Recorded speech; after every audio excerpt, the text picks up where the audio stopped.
Well, good evening, listeners. You're listening to Lament of Hope podcast, and I'm speaking with Jorden Halvorsen. Um, and what's crazy is I had never heard about her. And one day I was sitting down and I was thinking to myself, what do I want to do? I want to talk about some different topics from a podcast. I've had all these different people on. I want to have someone new, something interesting, and I started thinking about female bull riders. And I was like, I don't know where that thought came from, but then I started researching it. And then I found that there recently had been this Netflix documentary about these female bull riders. And it's called Not Her First Rodeo. And Jorden Halvorsen was kind of one of the main bull riders they highlighted in this documentary. And what's really cool about it is she's like a world championship winner for her bull riding, but she's also started an association that's just for women bull riders. And it's called Elite Lady Bull Riders. And she currently lives in Texas right now. And so not only does she compete, but she also helps other young women who want to, like even teenagers who are interested in being bull riders, and she actually helps them achieve those dreams if that's something they want to do. And I was just so fascinated by it, and so I sent her a request. She was very responsive, very sweet of her to take the time. So, Jorden, thank you so much for coming on the show. Well, thanks for having me. Thanks for giving me the opportunity to tell my story. So, Jorden, I want to ask you because what really stuck out to me is I think it was the Hulu or maybe it was the Netflix trailer. I don't know which I'm talking about, but there was this little trailer I saw of you when I was researching your life. And you said that you live 8 seconds at a time. And that was like something that really stuck in my brain because outside of bull riding, I think that's just a great life, like a way to live life is like in the present, like even 8 seconds Right. at a time. So I wanted to ask you, like, how has bull riding changed like your view of the world? Is there anything specifically that Well, you find? yeah, so honestly, with riding bulls, like it is such a dangerous sport. And it actually almost took my life back in 2020. And so when that happened, I just realized that as a human we can get so caught up on all these future goals and like all this grind for it to just be gone in a snap. And so that's when I kind of was like, like I want to enjoy every ounce of life that's right in front of me. And in the aspect of bull riding, it's 8 seconds because that's all the time we have to stay on a bull. And so 8 seconds at a time, it just really reminds me of that time where I almost lost my life and how fast I realized how fast life can be over. And I just don't want to miss out on what's in front of me because I'm too worried about what's in the future and all this other stuff, and I'm just too worried about that. Well, I wanted to ask you because when I was reading about your accident, I mean, it's very traumatic. Like your liver stopped and then your heart stopped twice, and you felt or saw your stomach opening up because they couldn't have time to put the anesthesia in before you saw that happening. And like, can you walk my audience through what happened and that time in the hospital? And just like I don't know how you can get back on a bull now because that would be it for me. Like I wouldn't do it anymore. Yeah, the story around it is pretty crazy because what happened was is it was a Saturday night and I was going to a rodeo. And the night before, I was fighting with my boyfriend at the time, and like I didn't sleep well, and all this other stuff. I drank, which I didn't normally do, and so I just go to a bull riding. Like I'm like I'm gonna muscle through this like I normally would. Like I'm just gonna go, and so I just go to this bull riding. And it's the start of COVID. Everyone's starting to talk about COVID, and some places are getting shut down, and some places aren't. And so like I draw this little bull that is going to turn back into my hand, which means he's going to spin left, and I fall off. I just simply fall off, and this bull just steps right on my stomach. It caused a greater than grade 5 lacerated liver. And which means I was like internally bleeding to death. And so when they took me to the hospital, I was honestly complaining that my I had broke my collarbone. Like I thought I broke my collarbone. Like I was like, oh no, my collarbone hurts. Well, they get there and they do the CT scan and they come in and they're like, yeah, so you lacerated your liver, your collarbone's broken. But at that point, I was like, oh yeah, my collarbone ain't broken. I broke it before. So they saw that and they're like, oh yeah, your collarbone's broke. I was like, no, my collarbone's fine. And so when they told me that I had a lacerated liver, I was like, all right, cool. Like they'll keep me overnight. I'll be out of here in the morning because I had had a grade 2 lacerated liver before, which is like they just monitor you, make sure the bleeding stops. And so in my head, I'm like, all right, cool. Like I'm going to be out of here by tomorrow. Everything's fine. Well, as I'm waiting for the doctors, they had a blood pressure cuff on my arm. And that blood pressure cuff could no longer pick up my blood pressure. Like it dropped so low that my so the alarm's going off and stuff like that. And a doctor walks in with a student nurse and they're like, hey, can't read your blood pressure, we need to stick this needle in your artery in your wrist so we can keep track of your blood pressure. They're like, it's gonna hurt. And I was like, okay, yeah, whatever, like it whatever, and so they start sticking me and they stick me about 10 times and they can't find it. And one of the student nurse was like, I'd like to try one more time. And I was just like, man, I'd just like it if y'all quit. Like I was starting to get pretty over it. And so about the time I said that, a surgeon walked into the doorway holding 2 bags of blood. And I remember him saying, you guys need to stop. We need to get this girl back to the OR right now or else she's going to die. And this is just what I remember. And I don't know at this point, like if it's an out of body experience. I don't know if I'm still like at this point, like there's a lot of people that are like, you probably weren't awake. This is just what I remember. Like this is just what I physically remembered seeing while I was there. But then I like remembered getting wheeled back into the OR. And at that point, like I remembered seeing them cut me open and their hands go inside. And I just remembered everything went bright. Everything was white. I had no emotions. I wasn't mad. I wasn't sad. I wasn't like I just felt nothing. But off in the distance, I could see a figure standing there. And I remembered saying, I'm not ready. I'm not ready. And then that's when I woke up, which was 3 days later. They had induced me into a coma because I was on the transplant list to get a new liver. They had changed me hospitals, like they had a pump that was, pumping out all the excess blood. And it turned out that the first hospital had blindly packed my liver so well that I didn't need a liver transplant. I was going to make 100%, recovery, minus a few things that happened along the way, like a bile leak and stuff like that while it was healing. But I just had gone through this whole thing. Well, also when this happened, COVID had started the day that I got hurt. COVID had completely taken over by the time I woke up. So within those 3 days, everything had shut down. Like I literally woke up and they're like, COVID this, COVID that. Like they let my dad into the hospital just while I was in ICU. Once I got taken off the ventilator, like that's when they let me move to a regular room. And then I was in the hospital for 2 weeks. I was there for 2 weeks by myself in Tennessee. I was living in North Carolina.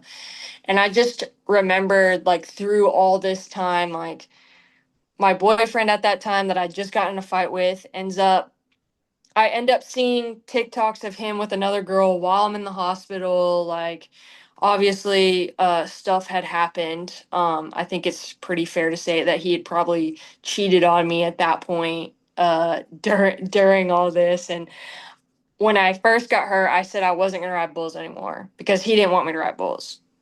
And so, like, I just remembered, like, I just had, like this sense of like immediately, like, okay, I'm done. Like, I'm done riding bulls. But then I saw that happen and all this other stuff. And then, like, while I'm in there, I'm like, I all of a sudden have this passion to still want to get on. I'm like, well, maybe I think I'm probably going to end up getting, like, I don't know that I'm not going to get on back on one.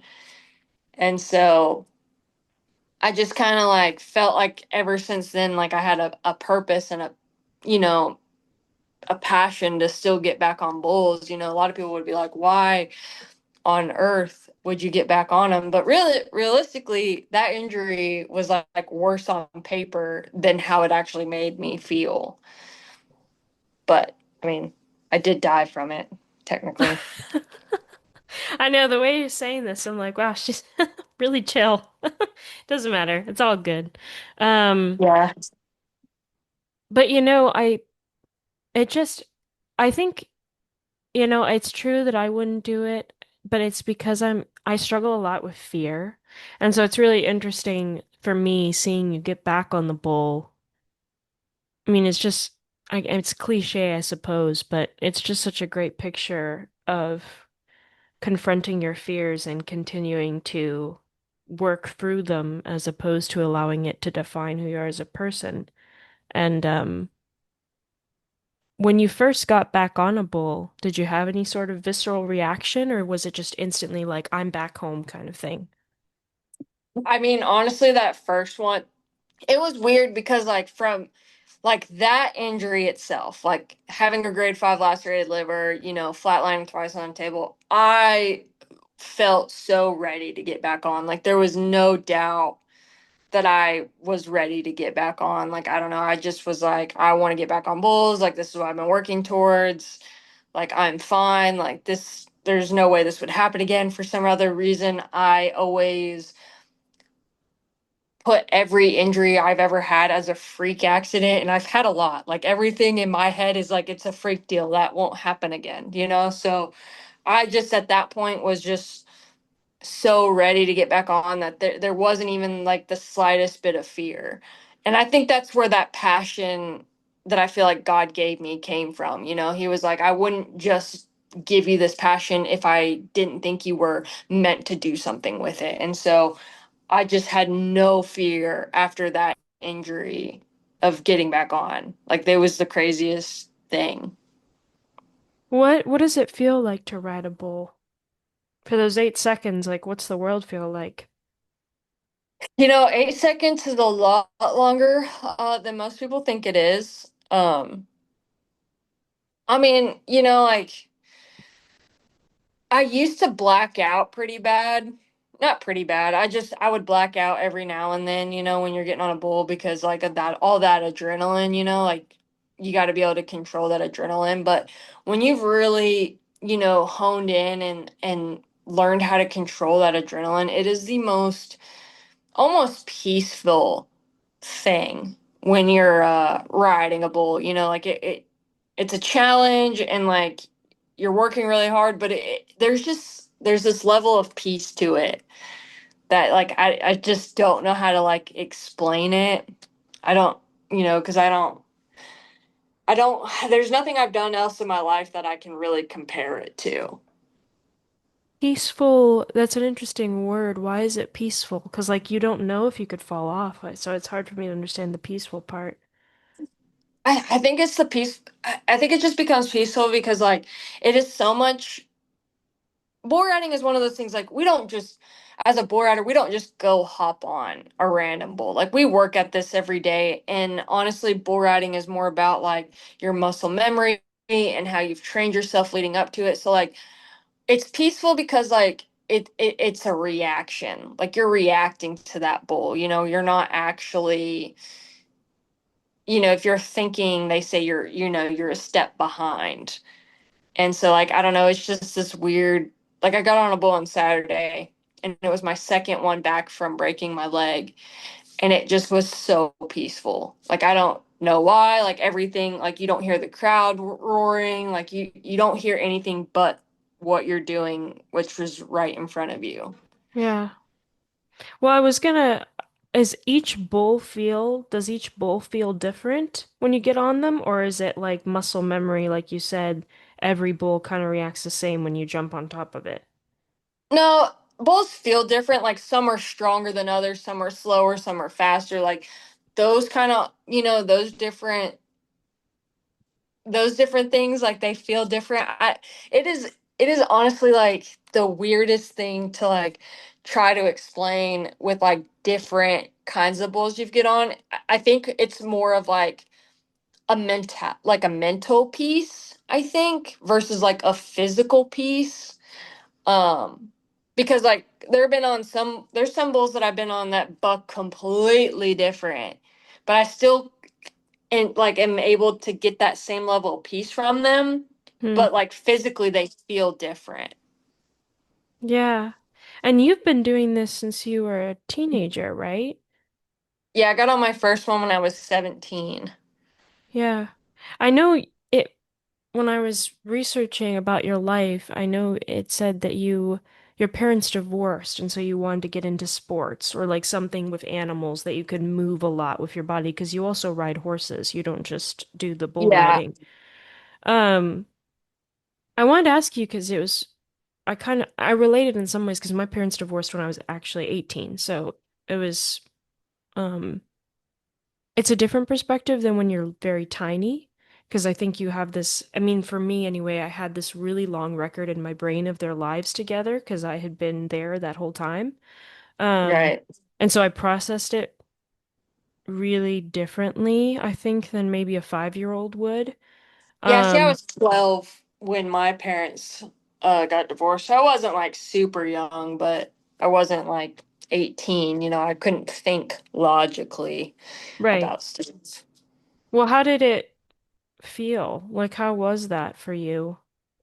Your parents, Uh, yeah, it was a pretty rough divorce, for sure.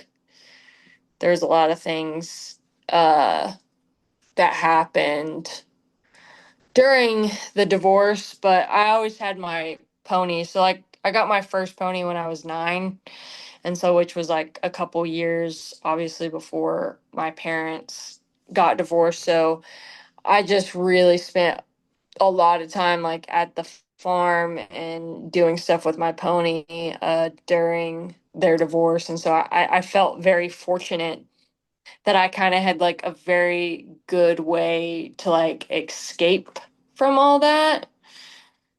And so like I think that really helped me like with bull riding because like it just taught me how to focus on stuff pretty heavily. yeah.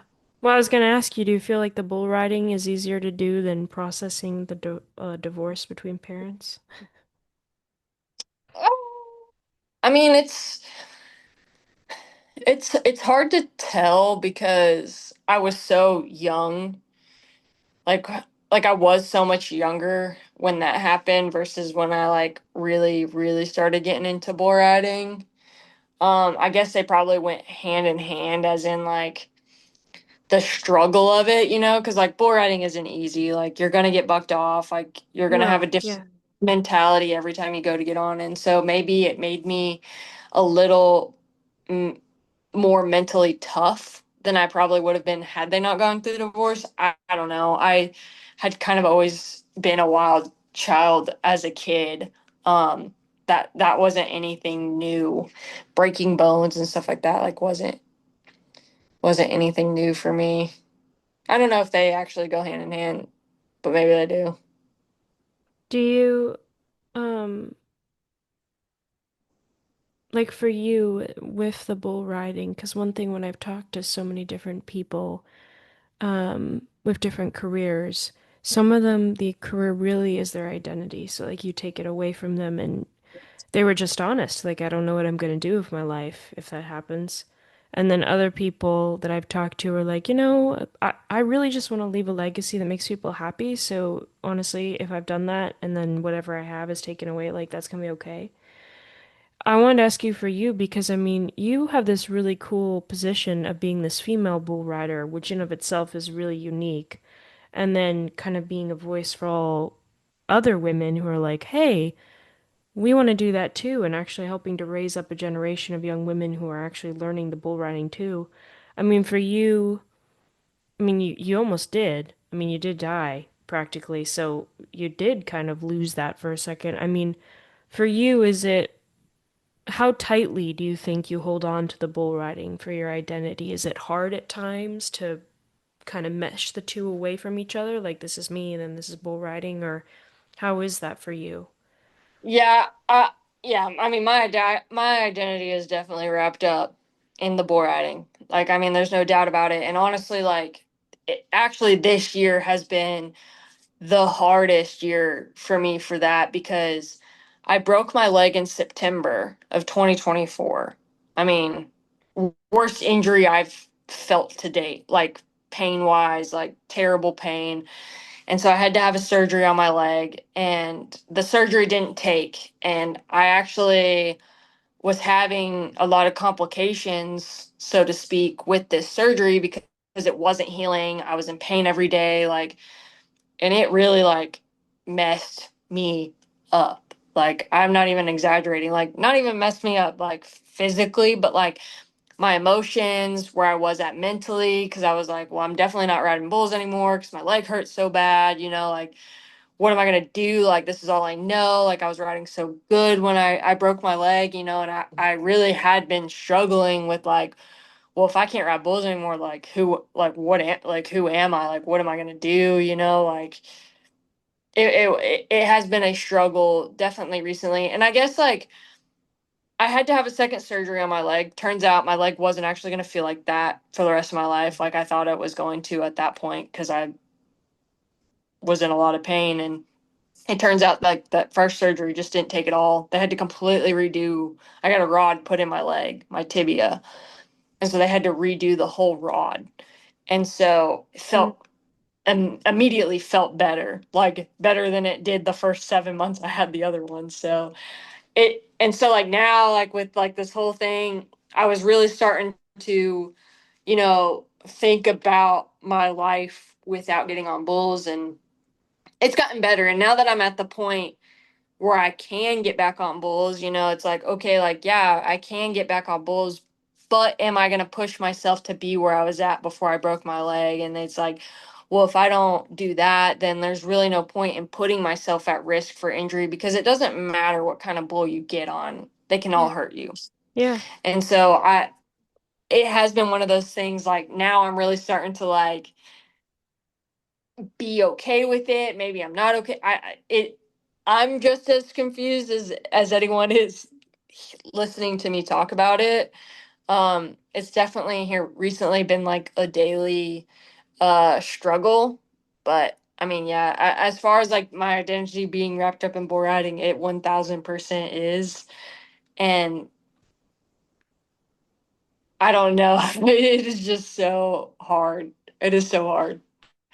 No, yeah. No, I can imagine it is. I mean, I don't even do anything like bull riding, and I have, you know, I think about, well, if I lose this, what am I going to do with my life? Yeah. Um, I know you mentioned earlier, maybe it was, you said God in this interview, and then you mentioned it also, I think, in some of your quotes that I was coming across. Has, like, what does that look like for you, your relationship with God? Is that something you grew up with, or is that something that has come later on in life? How does that kind of fit into your life and perspective?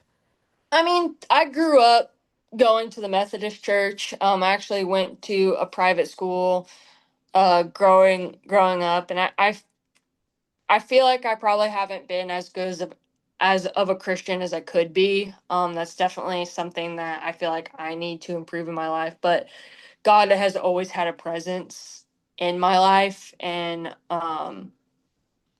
I definitely have always felt the need to share my story, especially with him have like left me here. Like I think about it all the time. When I had that liver accident, like I don't know why I would, like want to stay here, Earth, like I was there, I was so close to going home, and so he definitely does have a very big impact on my life, especially in the sense like I love sharing my story and, opening up to people that, there is eternal life, and that, Jesus died on the cross for our sins. And, he when I'm going to bull ridings and stuff like that, like I just really open up and just talk to him like he's in the car with me. That's something like especially if I'm going by myself, like I just have always had a little bit of a connection, a little bit, a good connection with God. And like, there are things I should probably do better in my life, but I feel like, as Christians, like, we can always do more um, in our walk. But no, yeah, he's been a part of my life ever since I was little. I was gonna say, because reading your story, I mean, I was just, it's amazing, you know? I mean, you so have a reason for being here. Like just seeing the way that you've lived through some pretty traumatic experiences, just injury wise, and then like it's such an inspiration to me. I don't bull ride, but like just seeing a woman being able to get on that bull and face our fears and not only face them, but like you said, even if you're not going to be able to do the same amount of rigor that you used to, you're helping other girls do it. And like you're not holding this because some people and it's hard not to blame them, you know, after a while and if they can't do what they love, they just leave it, right? Or if they can't do it the way they want to do it, they leave it Yeah. because it's too painful to keep coming back and having to go, yeah, I can't, you know, do that. Or if I see someone else succeed, I used to do that, don't do it anymore. You are actually helping this next generation do, or maybe even succeed more than you ever will with the injury you have now. I mean, that's just incredible to me and inspirational.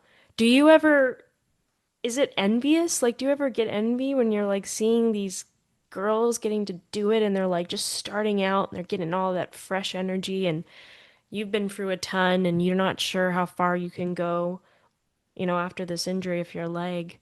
Do you ever struggle with feeling a little envious of like, man, I wish I was back there getting to do that? I mean, yeah, there's definitely like a little bit of it, like I think it's envious of like the opportunities that like I've seen other girls get to have over like what I had to do. But then I just like, I really just remind myself, like, this is my story. Like, that's great that they don't have to deal with the same things that I had to deal with, but I feel like I've done like at the end of the day, like I do feel like I've done everything with the cards I was dealt, like I try not to, like, I mean, jealousy and, like all that kind of stuff is like ugly, I don't want to be that way. And it sucks. Like, trust me, it does suck. Like, I wish I could go back. I wish I could have gone back in time with the knowledge that I have now and start over. Absolutely. But I don't want it to also take away from like what I've been able to do through the things that I have done. So like, I'm just happy for everyone else that, is every generation gets better. I mean, that's with anything. That's with basketball, soccer, baseball, softball. Like, that's every sport. The generation always gets better. And so like, I try not to have like too much of an envious thought towards other girls, because like everyone's story is different. Everyone's going to have different opportunities in life, and that shouldn't take away from what I've been able to do, and it shouldn't make me feel bitter towards them. And I feel like that's what it can sometimes turn into. Yeah. Yeah, no, and I mean, that's understandable, but it's awesome to see. I mean, because when I was reading the website, hasn't it been like t over 24 girls that have gone off to different championships? Oh yeah. I mean, and like the other thing that I guess kind of does suck is like they used to have women's bull riding like in Professional Women's Rodeo Association. So the PWRA used to have bull riding, bronc riding, and or they had both forms of bronc riding, bareback and saddle bronc for women, and like they got rid of that in '08, which is obviously like a couple years before I had even gotten on a bull, and I'd gotten on by chance. Like, I didn't go out to set out to be a bull rider, I just happened to try it. And so like, yeah, we've just been over the years trying to build back having a women's bull riding association, just so girls can come and compete, and like not just go and get on the rankest bulls there are, because like at the end of the day, like, I believe that women are different from men. We have different strengths and weaknesses, and the rodeo industry is super gate kept. Like the bull riding industry, super gate kept against us. And I just want to be able to share my love of the sport, regardless if I can ride a PBR bull or not. Like and I want other girls to be able to enjoy it as well if that's something they actually want to do. Why did they shut it down? It's because like with any other sport, like especially like right now, the way like women's sports is and with like all these transgender athletes and stuff like that, like they have a problem because, those are women competing against other, biological male athletes, in a women's division. Well, the thing about bull riding is like if me and you are at a bull riding, we're not technically competing against each other. We're competing against the bull that we have drawn because if we don't ride that bull for 8 seconds, it doesn't matter. Like you're not going to get paid, you're not going to place, like you're not actually competing against another rider. Like at the end of Okay. the day in bull riding, you're competing against the animal. And so like like bull riding is gate kept doesn't like just because like that bull doesn't know the difference whether you're male or female, a celebrity, a regular Joe Blow, like they don't know the difference. And so like they gatekeep it saying like it shouldn't matter. Like if you want to ride bulls, like you're gonna try to ride the absolute best bulls there are. When in reality, there is levels of bulls. Like we can get on bulls that spin and turn back like the big bulls do, like you see at the PBR, but they're not near as strong. Like think of because we're not going to have the upper body strength as like a male is. Like we're just not going to have those kind of strengths.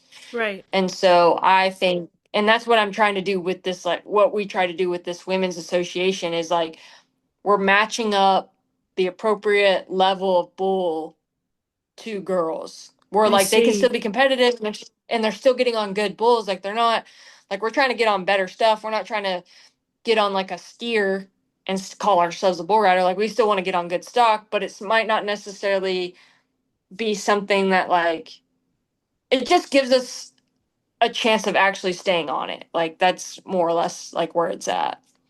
Well, I want to ask you, it's so interesting because you're saying I have limitations, but I'm okay with that. So I'm just going to work with the limitations I've got to do what I love. But I Right. think I think some people would hear you and go, "That sounds awful. Like you should be able to do whatever you want. So why don't you try to ride one of those big bulls you were talking about that's in the bigger competition?" Why, some people may hear what you're saying, and I want to give you a chance to say this, but some people may hear it and go, "Wow, she's really limiting women here by just automatically assuming this." What do you, Um. because I know that's not what you're saying, but I know some people who would say, Yeah. Oh, don't yeah. put the There's. limitations in there. Yeah. That's. I mean, and that's kind of like that's where I mean like it's gate kept. Like we're like bulls are just they're very dangerous, regardless of what it is.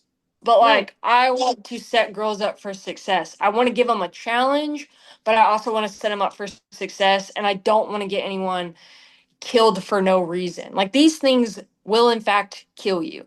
They have no remorse. They don't care. They will step on you. They'll step on your head. They will kill you.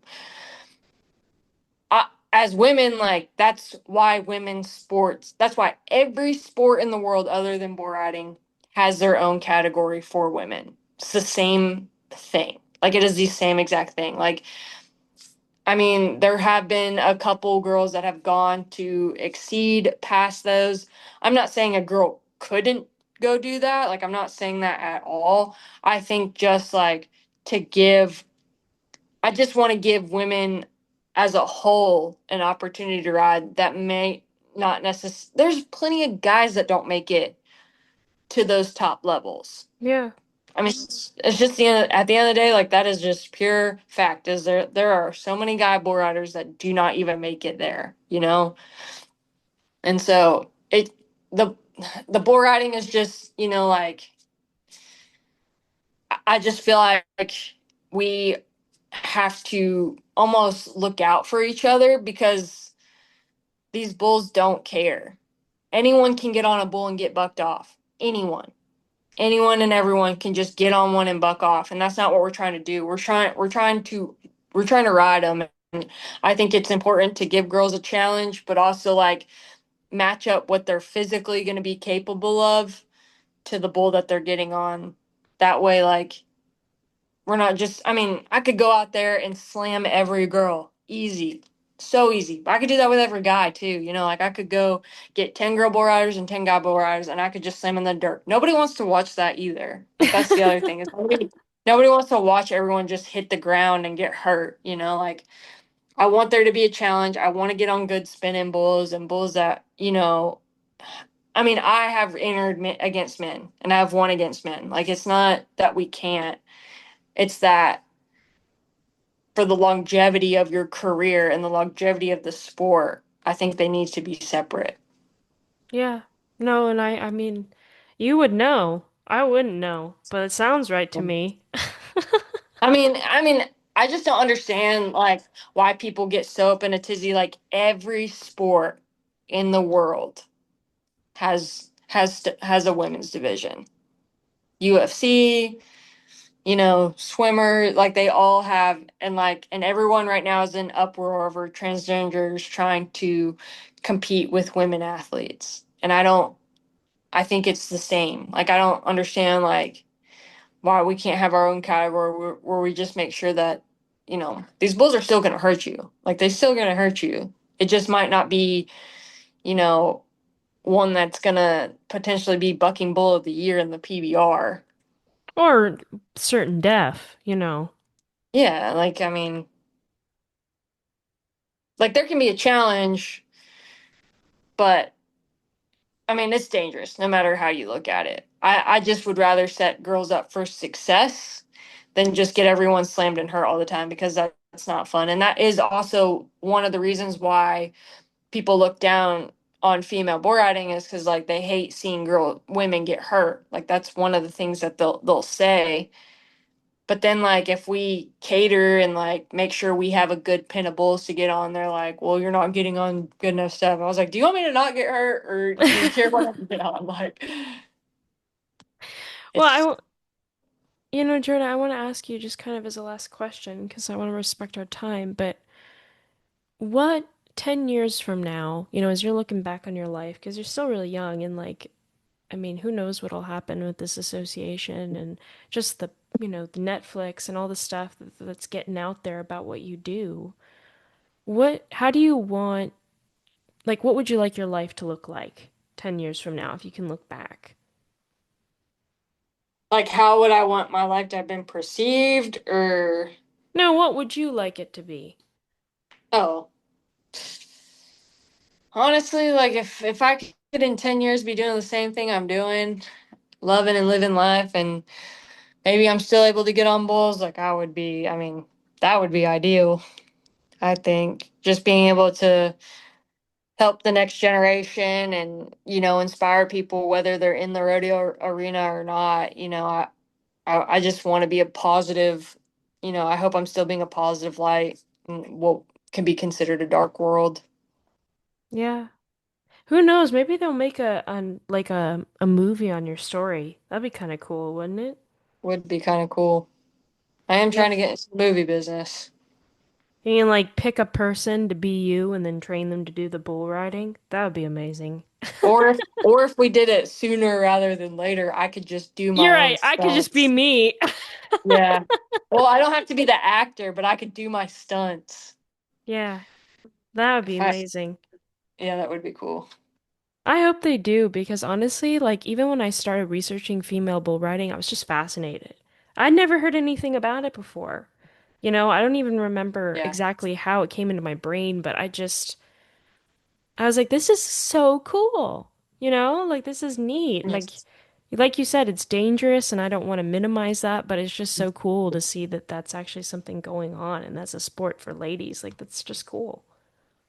Yeah, it is crazy for me to like think back on it because like when I first started, like social media was just kind of just starting to come around, you know, like it wasn't that big of a deal. And I just remember like there are so many bulls that I got on that I didn't even care to video, you know, like there or I don't have a video or cared to post about it. And now it's like, you know. that's all people want is to get on a boat to like do that. But I don't know. I just love the sport. Have always loved it. Love everything around it, and will probably continue to love it for the rest of my life. Honestly, Yeah, and I mean, I kind of wish for a second I could experience that 8 seconds you're talking about because it seems like it's a cool experience, kind of out of body experience that you have on that bowl for a sec, those 8 second time. I mean, we could put you on one. Yeah, and then I'd probably be the one that died. No, that's we can. There are ways to dumb down bulls for sure. Oh, okay. All right, Like we call them bucket list bulls. yeah. And you have like the very minimalist one, and I could go on maybe We do. that one. We Yeah. do. Well, Yeah. Jordan, thank you so much. Thanks for the patience. I know we cut out a few times, but for those listening, it's been edited, so you were able to not have to go through that. But um, it's been such a gift to talk to you, and I'm really excited to see how your journey keeps going. I appreciate it. Well, have a good day, Jordan, and I hope your leg continues to heal well. All right. Thank you. All right, bye. Bye.